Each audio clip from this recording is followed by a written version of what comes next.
सभी को जय मसीह की। मैं परमेश्वर को धन्यवाद करता हूँ एक बार फिर खुदा ने जो समय दिया आप सबके साथ उस प्रभु की महिमा हो। आज के मन के लिए हम लोग निकालेंगे रोमियो की किताब 4 अध्याय उसका पहला वचन।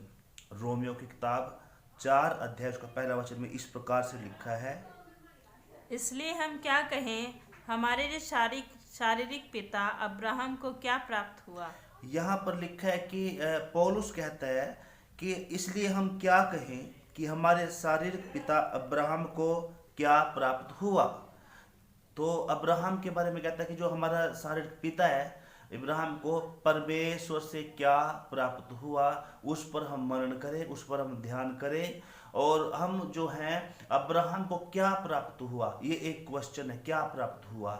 मेरे प्रियो, यदि हम उत्पत्ति की किताब पढ़े तो उसमें लिखा है अब्राहम के बारे में, और अब्राहम परमेश्वर पर विश्वास करने वाला और विश्वास के द्वारा धर्मी ठहराया हुआ व्यक्ति अब्राहम है। और अब्राहम के बारे में जब पढ़ते हैं, अब्राहम को क्या प्राप्त हुआ, सवाल ये क्या प्राप्त हुआ। अब्राहम के पास, अब्राहम के पिता का नाम तेरह है। और उत्पत्ति 11 का जब हम 27 से पढ़ते हैं तो लिखा है कि अब्राहम के पास पिता है, एक पिता है, और अब्राहम और 3 भाई हैं। और इस प्रकार हम पढ़ सकते हैं 11 का 27 में। हाँ जी, पढ़े। तेरह की वंशावली यह है, हम्म। तेरह से अब्राहम, नहोर और हारान का जन्म हुआ, और हारान से लूत का जन्म हुआ। हाँ जी, लिखा है कि 13 की वंशावली ये है कि 13 यानी कि जो अब्राहम का पिता है उससे क्या प्राप्त हुआ। 13 को के पास 3 बेटे थे। एक का नाम अब्राहम है, दूसरे का नाम नाहोर है, और तीसरे का नाम हारान बताया गया। ये हारान वही है लूत का पिता। लूत का पिता हारान है।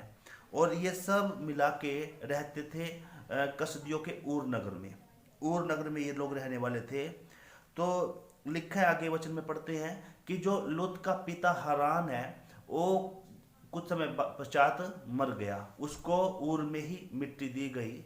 उसके बाद लिखा है नाहोर और अब्राहम की शादियां की गई, और सारे और मिल्का इनसे शादियां हो गई।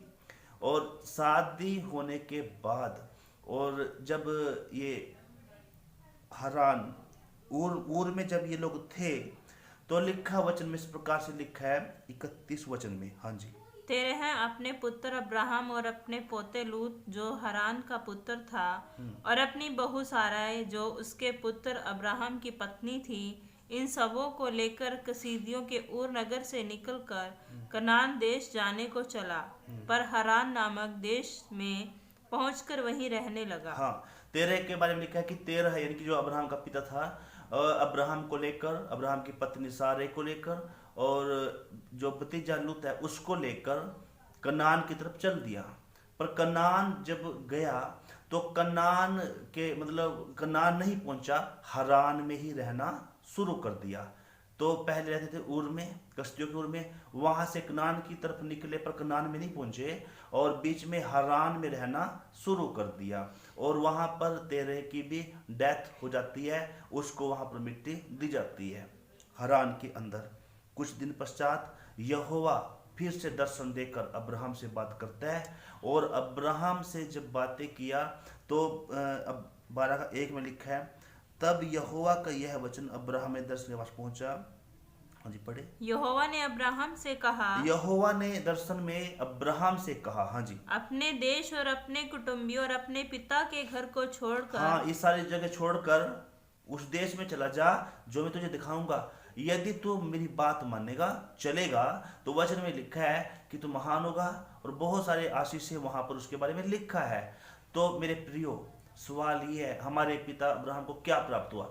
अब्राहम को परमेश्वर का प्रतिज्ञाएं, परमेश्वर की वायदाएं और परमेश्वर की वाचाएं जो दृढ़ और अटल है वो उसको मिले। वायदाएं जो अटल है वो उसको मिले परमेश्वर के।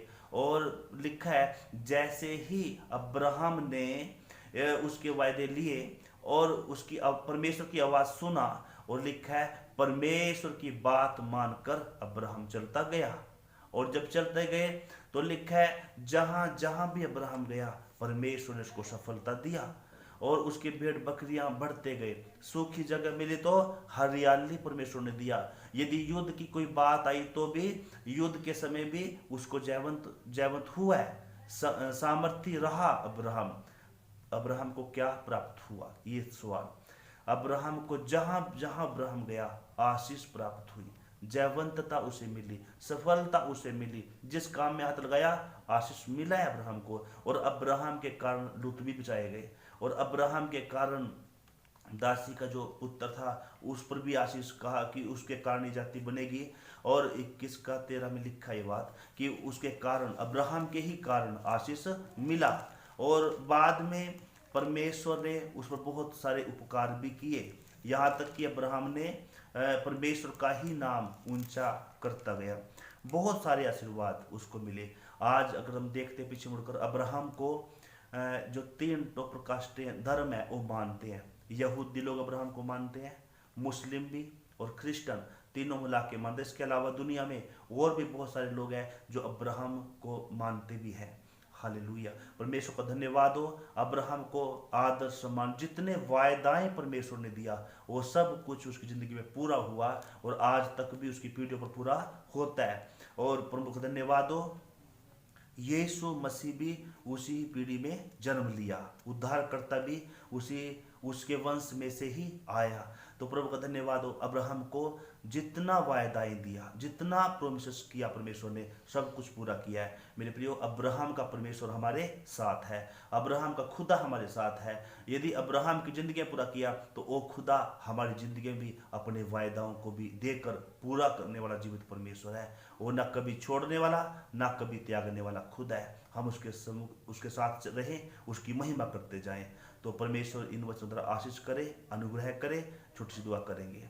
पिता, हम धन्यवाद करते हैं इस समय के लिए।